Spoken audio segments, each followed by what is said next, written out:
नमस्कार मंडळी.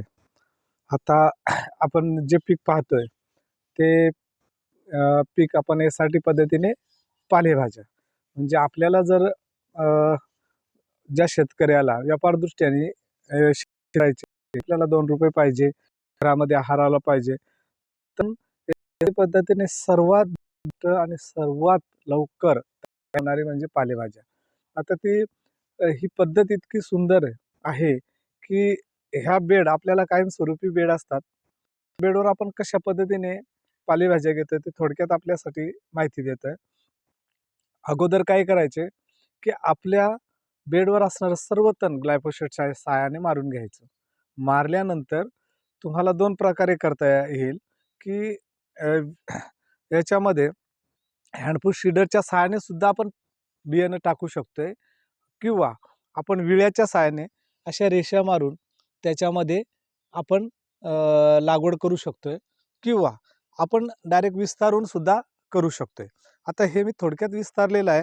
विस्तार बियाणं ही जी नाली असते याच्यामध्ये माती टिकावाच्या सहाय्याने खोदायची आणि ती त्याच्यावर टाकायची. म्हणजे बियाणं झाकून टाकायचं आणि बियाणं झाकून टाकलं की याच्यावर ऐकून म्हणजे लक्षात ठेवा, पेंडिमेथिलिनची फवारणी करायची.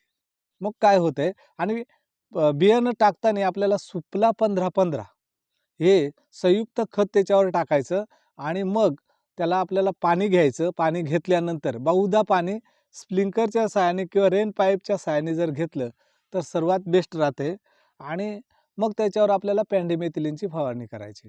त्याच्यानंतर आपल्याला पुढची क्रिया करायची आहे की 10 ते 8 दिवसांनी, 10-12 दिवसांनी असं 8-12 दिवसाच्या मध्यंतरी आपल्याला मॅक्रोला सूक्ष्म अन्नद्रव्ये याची एक फवारणी करायची.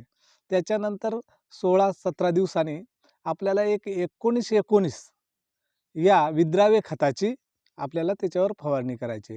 त्यानंतर खूप सुंदर अशी पालेभाजी आपल्याकडे तयार होते आणि अशी ही शेपू आहे, कोथिंबीर आहे, मेथी आहे, पालक आहे, अशा विविध तुम्हाला इथे पालेभाज्या आणि हे चक्र चालू राहते.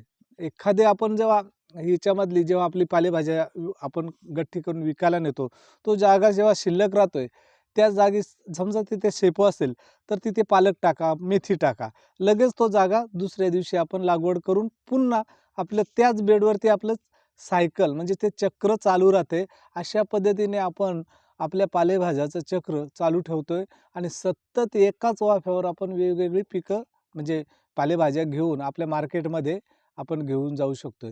तर हे पालेभाज्या लवकर उत्पादन येणारं आणि भरपूर पैसे देणारं यासाठीवरचं सर्वात महत्त्वाचं पीक आहे.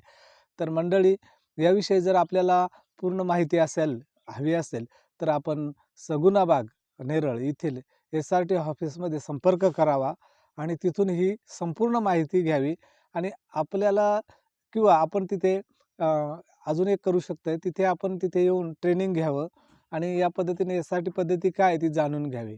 तर मंडळी, अशी आपल्या SRT पद्धतीमध्ये खूप वेगवेगळी पिकं घेता येतात.